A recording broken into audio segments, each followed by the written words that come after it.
오늘 7장 1절로 8절 말씀까지 하나님 말씀 전하겠습니다.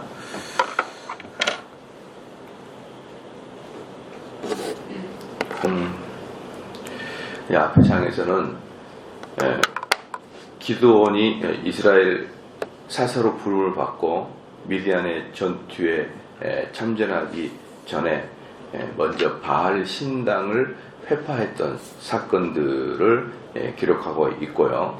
이제 본장에서는 기드온의 300용사들을 뽑는 과정, 그리고 이 300용사들이 메뚜기처럼 허다한 미디안의 군사들을 다 죽이는, 해치는 그러한 과정들을 이 장에서 다루겠습니다. 그래서 이 장의 첫째는 주요 포인트가 뭐냐면 미디안 군대에 비해서 비교도 안 될 만큼 적은 숫자다. 미디안 군대에 비해서 비교도 안 될 만큼 적은 숫자다. 그런데 그 적은 숫자는 임전무태, 즉 아주 용기 있는 그런 군사들 300명으로 되어 있었다. 이게 군사들의 가지고 있는 특징 두 가지였습니다.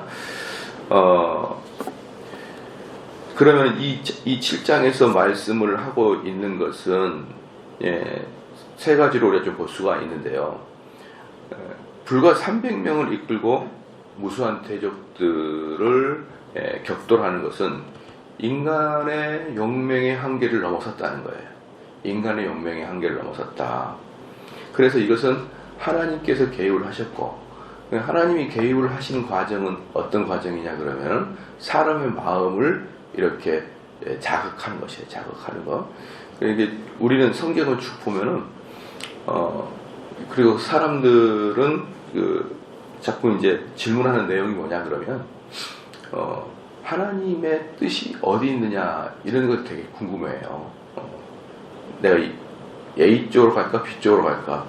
내가 하나님의 뜻이 되게 궁금하거든요. 그래서 지난주에 봤던 기드온의 양털 시험 있잖아요. 그래서 양털에만 물이 있고 바닥에는 물이 없고, 또는 바닥에만 물이 있고 양털에는 물이 없고, 이런 눈에 보이는 그 가시적이고 어떤 경험적인 그러한 그 경험들을 통해서 하나님의 뜻을 알고자 하는 마음이 엄청 강합니다. 사람들은 사실 어느 쪽으로 무엇을 해야 될지를 종잡을 수 없기 때문에. 그래서 결혼하시기 전에 분들이 꼭 저한테 질문한 내용이 뭐냐면, 저 남자가 과연 하나님이 나에게 보내주신 짝인가?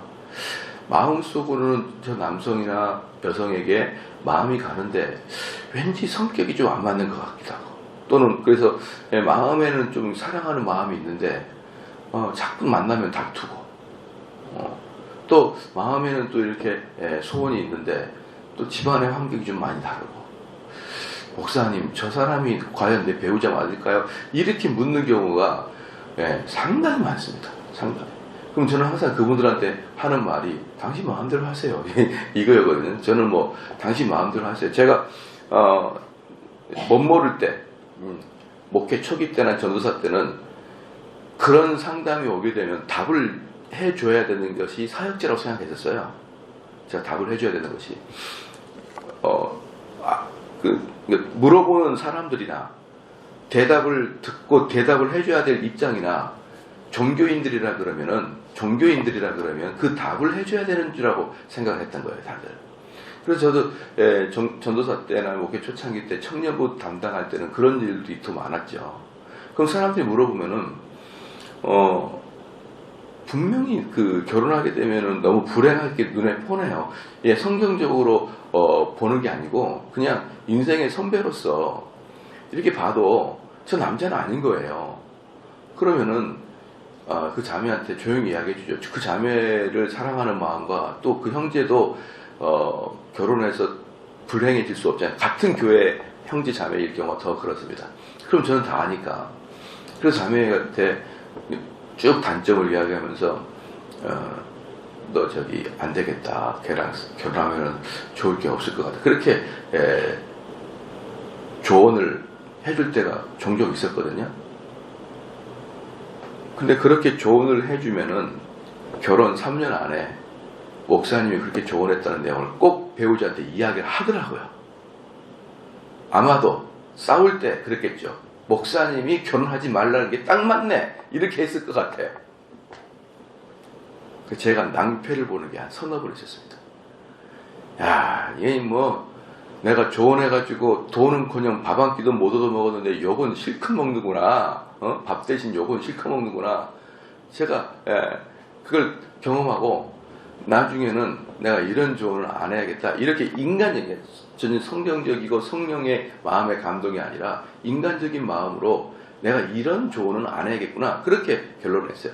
지금도 보면은 여전히 그때 목사라고 하지만 내 정신적인 모든 시스템은 일반인이나 아니면 일반적인 보편적인 평신도 정도의 수준에 머물렀던 목회자의 시기였었던 것 같아요. 그래서 여러분, 목사라 그래서 다 목사가 아닌 거예요. 여전히 마음속은 일반적인 사람과 동일하게 지낼 때가 많아요. 그런데 경험적으로 이러지 말아야겠구나 라고 생각해서 그런 상담은 안 해주겠다라고 마음을 먹었지만, 제가 이제 실질적으로 이론적이면 신학적으로 그건 아닌 것 같다라고 생각하는 것은 공부를 많이 한 이후에 그 나중의 일이었어요. 이 경험적으로도 안 좋고 신학적으로도 틀린 거구나. 그걸 안 게 뭐냐면, 하나님은 거의 눈에 보이도록 이거다 저거다 말하지 않습니다. 특별한 경우가 아니면. 그런데 특별한 경우는 뭡니까? 미디안이 이스라엘 사람들을 구원하기 이전에 특별한 일이 있을 때, 죄송합니다. 기드온이 미디안으로부터 이스라엘을 구원할 때 그 기드온의 특별한 구원의 사역에 앞에 두고 이렇게 가시적인 것을 보여줬다 이 말입니다. 모세가 이스라엘 사람을 구원하기 전에 특별한 일을 마련하기 전에 그 손이 문둥병이 되고 그 지팡이가 뱀이 되는 기적을 보여주면서 하나님이 너에게 승리를 줬다는 걸 보여줍니다. 제가 지금 무슨 말 하냐면, 여러분은 특별한 사람 아니라 이 말이에요. 여러분들 대한민국을 구원하시겠습니까? 자기 개인도 구원을 못하는데, 자기 가족도 구원을 못하는데, 그렇기 때문에 여러분 눈에는 가시적으로 안 보여주셔요. 여러분 믿으십니까? 안 보여주신단 말이에요. 그런데 여러분들은 찾아 그걸. 그러니까 백날 기도해봐야 하나님께서 보여주지 않습니다. 그런데 많은 성도들은 자기가 특별한 사람이냐, 하나님 양털 뭉치, 양털 방석이나 앉아라 이놈아, 이러면서 떡 한 대 때리실 거예요. 뭘 양털 뭉치를 찾느냐. 우리들은요, 사랑하는 성도 여러분, 나는 내 개인이 대단해 보이고 내가 내 자식은 대단해 보여도요, 인구 이 지구상의 수십만 명 중에 그냥 한 명이 불과해요. 나라는 존재는 대단한 존재가 아닙니다. 나라는커녕 이 교회 하나도 제대로 끌고 가지 못하는 그런 연약한 존재이고, 가정 하나도 제대로 끌고 가지 못하는 연약한 존재인데 뭘 내가 양털 뭉치를 시험합니까? 그러면 하나님께서 이스라엘 백성들이나 보편적인 사람들, 그리고 저와 여러분을 어떻게 끌고 가시느냐? 마음의 감동을 주셔서 끌고 가는 거예요. 마음의 감동을. 그러니까 우리가 하나님 말씀을 다 듣고 설교 듣고 성경을 읽다가 내가 이게 잘못했구나, 내가 이렇게 살아가야겠다, 이게 하나님의 음성이에요. 그런데 막 앉아가지고 하나님 종로로 갈까요? 여의도로 갈까요? 아니야 영등포로 가, 이렇게 해가지고 여러분 결론이 나오지가 않습니다. 믿으시길 주님 축원합니다. 이걸 좀 믿어주세요. 여러분들 스스로 뭔가 기도원이 돼서 보여달라 말해달라, 적게 해달라 마르게 해달라, 그렇게 쓸데없는 시간을 보내면서 신앙을 허비하지 말고 성경이나 제대로 공부하고, 그 공부하는 성경 안에서 깊이 떠오르는 감동, 그 감동으로 움직이는 거예요. 그래서 오늘도 보면은요, 전체적으로 하나님께서 이스라엘 사람들의 마음을 감동을 시키고 미디안 사람 마음을 위축시켜가지고 하나님의 뜻을 이뤄내는 거예요. 이스라엘 사람들이 비록 300명이지만 임전무태의 자세를 주셔가지고 그 300명이 수십만 명을 향해 돌진하는 그런 것을 이스라엘 사람들 마음에 강력하게 심어준단 말이에요. 되셨죠? 그리고 여기에 비해서 미디안 사람들은 하나님께서 그 마음을 헛되이 또는 가짜로 흥분하게 없는 사실에 대해서 광분하게. 여러분 옛날에 기억나나 모르겠습니다.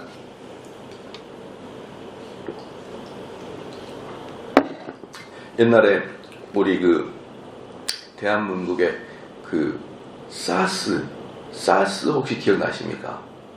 사스를 우리나라에 엄청나게 우리나라를 공포에 떤 적이 한 번 있었어요.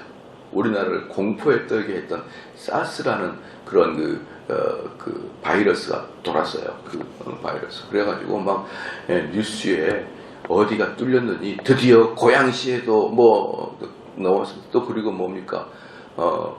그 낙타에서 옮겼다는 뭐 그런 균이 있죠. 뭐 이런 거 중동에서부터 온 낙타에서 온 균 뭐 이렇게 해가지고 뭐 이 변종균이 뭐 바이러스가 뚫었다. 놀랍게 그냥 온 뉴스에 도배를 해가지고 벌벌벌 떨고 말이에요.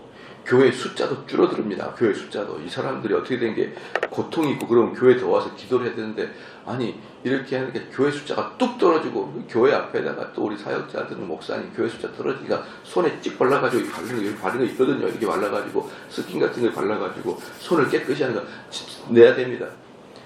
그 다 지나가고 나니까 1년에 독감으로 죽는 숫자보다 훨씬 적게 죽었어요. 그거 알고 계십니까? 없는데 온 국민이 두려움에 떨어가지고 집에도 못 나가고 그냥 몇 명 죽지도 않았는데 벌벌벌 떨고 그냥 온 교회 숫자가 줄어들고 그게 뭡니까? 별것도 아닌데 사람 마음을 혼돈케 하면 전 국민이 두려움에 떱니다. 별것도 아니었어요. 돌이켜보니까. 나중에야 그러니까 이게 무슨 공작이 아닌가 이렇게 할 정도로 뭔가 선동 세력이 아닌가라고 할 정도로 별것도 아니었고 그게 물론 사람이 죽었죠. 그런데 독감으로 죽는 사람보다 훨씬 적었다 그럽니다. 근데 온 국민이 그것 때문에 긴장하고 나가지도 못하고 뭐 기도하러 가지도 못하고 그때 그 근방에 우리 교회 어떤 그 여집사님이 기침으로 옮겼어요. 또 그게 기침으로 어떤 집사님이 기침하니까 막 인상 쓰고 뒤를 쳐다보니라고 교인들이 막 쳐다보고 왜 너가 왔냐 이런 영적인 바이러스, 영적인 그런 좋지 않는 균인 이단 세력에 대해서는 전혀 관심도 안 갖고 말이에요.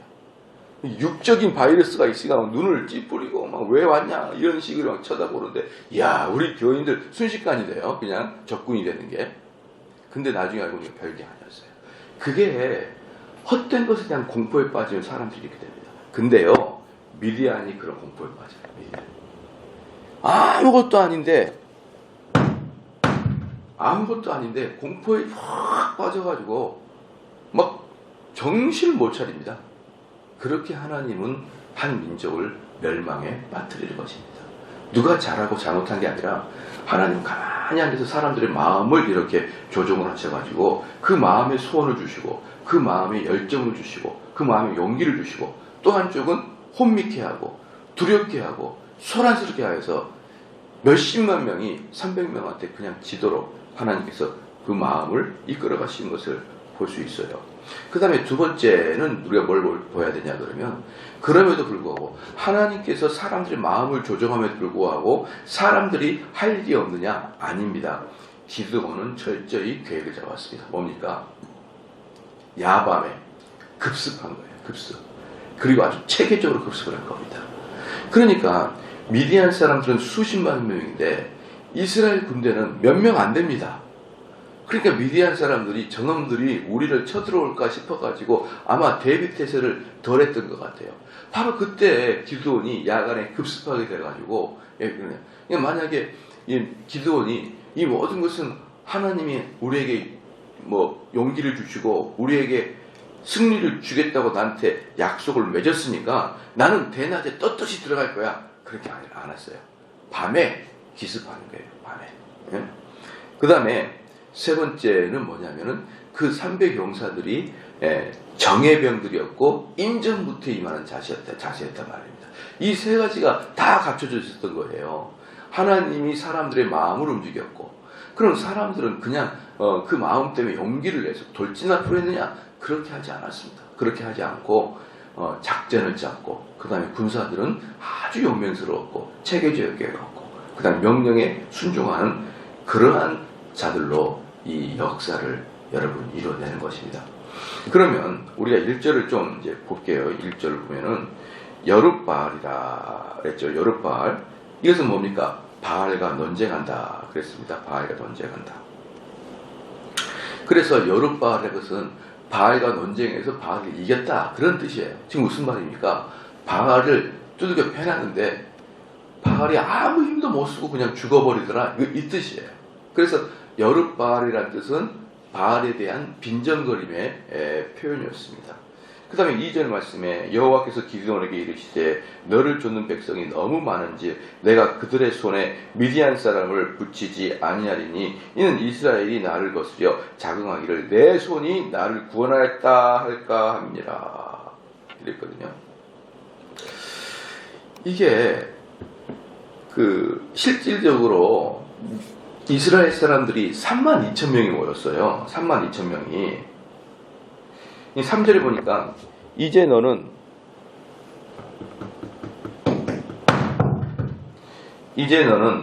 백성의 귀에 고하여 이르기를 누구든지 두려워서 떠는 자여든 길르앗산에서 떠나 돌아가라 하라 하시니 이에 돌아간 백성이 22,000명이요 남는 자가 10,000명이었죠. 그러니까 전체가 32,000명이 모였단 말이에요. 32,000명이.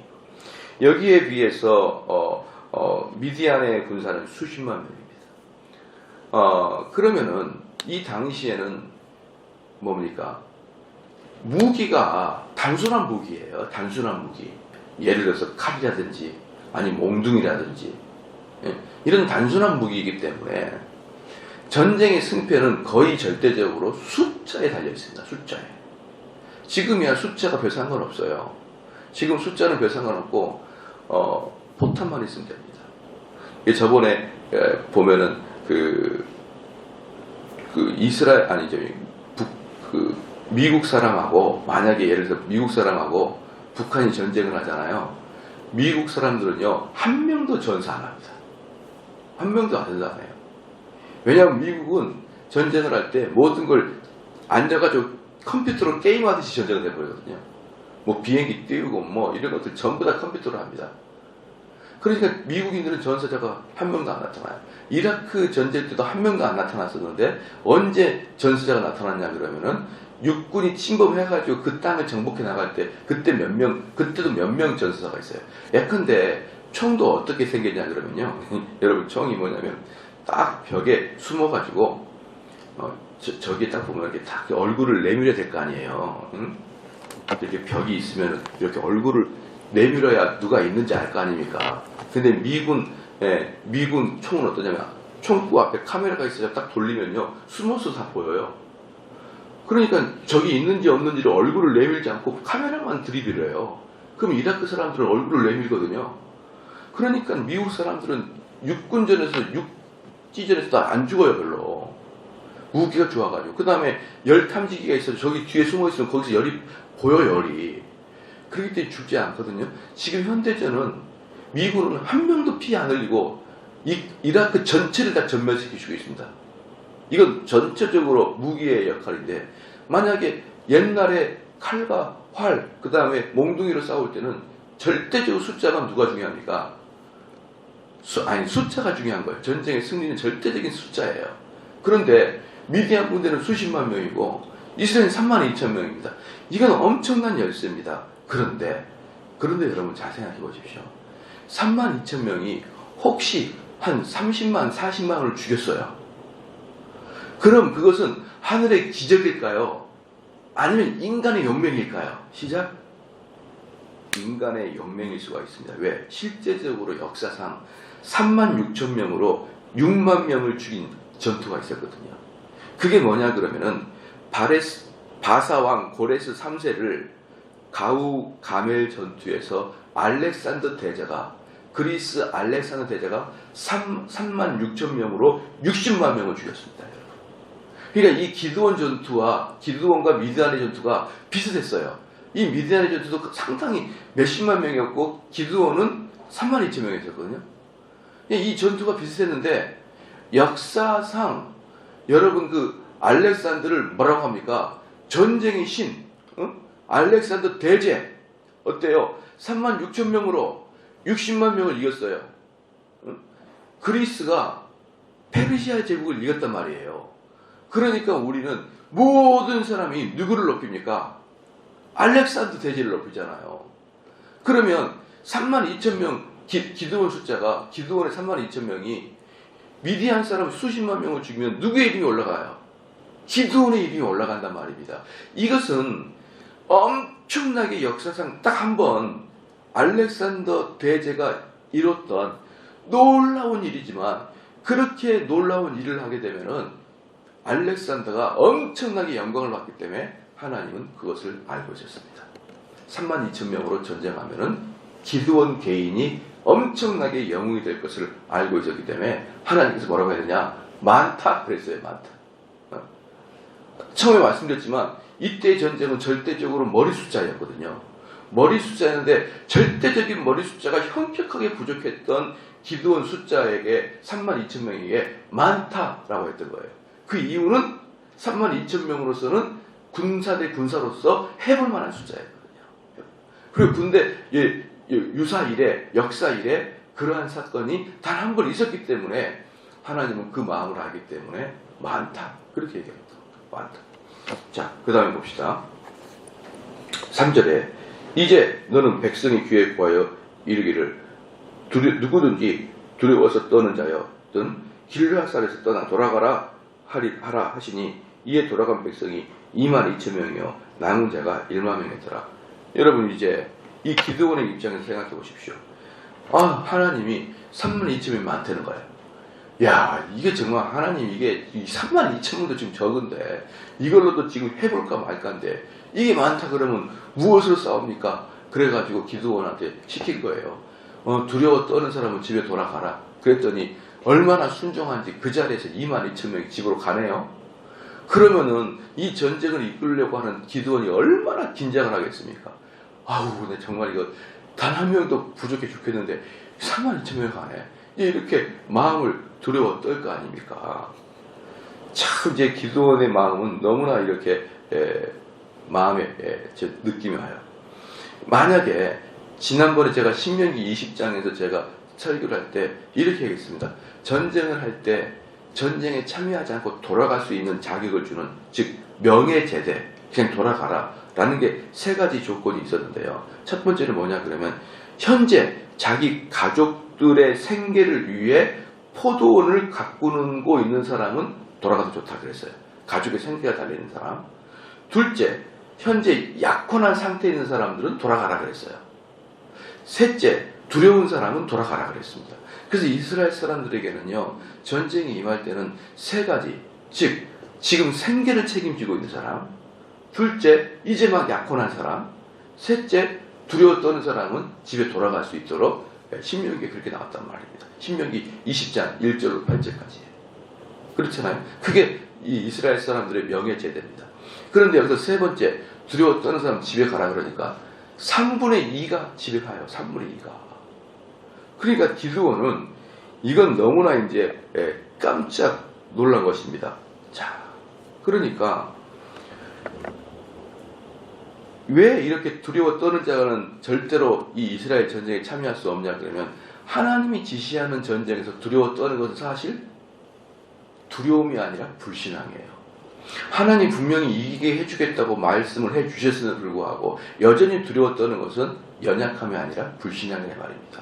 하나님은 불신앙하는 자들이 승리를 하여서 그 불신앙하는 자들은 100% 이 영광을 자기한테 가져가기 뻔하기 때문에 불신앙하는 자들은 잘라냈습니다. 그래서 두려워하는 자들은 돌아가라. 이렇게 얘기하니까 3분의 2가 돌아가는 것입니다. 4절 말씀에 여호와께서 또 기드온에게 이르시되 백성이 아직도 많으니 여기서 보면은 아직도 많다. 왜? 10,000명 중에서 어떤 자가 있을 거냐면요. 10,000명 중에 어떤 자가 있을 거냐면 첫째, 기드온이 만약에 여기 있는 분들이 한번 생각해 봅시다. 여러분 두려운 사람 집에 가십시오. 그러면 줄줄 집에 가는데 몇몇 사람들은 내 좀 쪽팔려서 집에 못 가겠다. 이런 분들이 있어요. 나 걱정이라는 말 듣고 싶지 않다. 야, 내가 갈까 말까 막 생각을 하면서 내 정말 돌아가면은 여긴 사람들이 얼마나 나를 욕할까? 나 안 가. 이러는 사람도 분명히 있을 것이고, 첫 번째. 두 번째, 여전히 10,000명도 한번 해볼 만한 숫자예요. 10,000명도. 그러니까 이 두 가지가 있기 때문에 그래도 여전히 많다는 겁니다. 여전히. 기드온은 거의 뭐 미칠 지경이죠. 미칠 지경입니다. 설교를 준비하다가 기드온 때문에 잠시 제가 울적했어요. 야, 너무 기드온은 힘들겠다, 이게. 한 명 한 명씩 다 떠나고. 나중에 저도 교회에서 이제 많은 숫자가 있다가 어느 날 저희 교회 확 찼었는데 주님이 많다 그래가지고 여러분 교회를 떠나실 분은 떠나세요. 그래서 그 다음 주에 했더니 3분의 2가 없네. 그러면은 얼마나 제가 기분이 나쁘겠습니까? 그 떠나십시오. 그래도 여기가 좋사오니 저기가 어디를 떠납니까? 그러고 교인들이 앉아 있어야 되는데 여러분 오늘부터 교회를 떠나십시오. 아멘 하고 막 다 집에 가버리고 그러면은 얼마나 제가 충격을 받을까요? 교인 3분의 2가 떠났는데 주님이 아직도 숫자가 많다는 거예요. 그러니까 기드온이 거의 자포자기한 숫자일 거예요. 4절에 여호와께서 또 기드온에게 이르시되 백성이 아직도 많으니 그들을 인도하여 물가로 내려가라. 거기서 내가 너를 위하여 그들을 시험하리라. 물은 내가 누구를 가리켜 이르기를 이가 너와 함께 가리라 하면 그는 너와 함께 갈 것이요 내가 누구를 가리켜 이는 너와 함께 가지 말 것이니라 하면 그는 가지 말 것이니라 하신지라. 그러니까 10,000명 뽑을 때까지는 기드온과 이스라엘 백성들에게 선택권을 줬습니다. 그렇죠? 이스라엘 백성들에게 줬어요. 그런 다음에 300명으로 줄이는 거거든요. 이제 300명 줄일 때는 어느 누구에게도 선택권을 주지 않고 하나님이 이 사람 택해라. 그러면은 그 사람 데려가라. 이렇게 얘기한 거예요. 근데 재밌는 게 뭐냐 그러면 기드온에게 먼저 야 내가 강가에 가가지고 물을 먹이게 할 텐데 물을 먹을 때는 손을 이렇게 물을 퍼가지고 손으로 이렇게 핥아먹는 사람들은 군인으로 뽑아주고 개처럼 무릎을 꿇고 할딱할딱 먹은 사람들은 다 집에 돌려보내라. 이렇게 말해주지 않았어요. 이렇게 말해주지 않고 내가 분부한 대로 따로 분리를 시켜라. 그리고 어느 쪽인지는 내가 그때 말하겠다. 이렇게 얘기한 것입니다. 그렇죠? 그렇게 얘기한 거예요.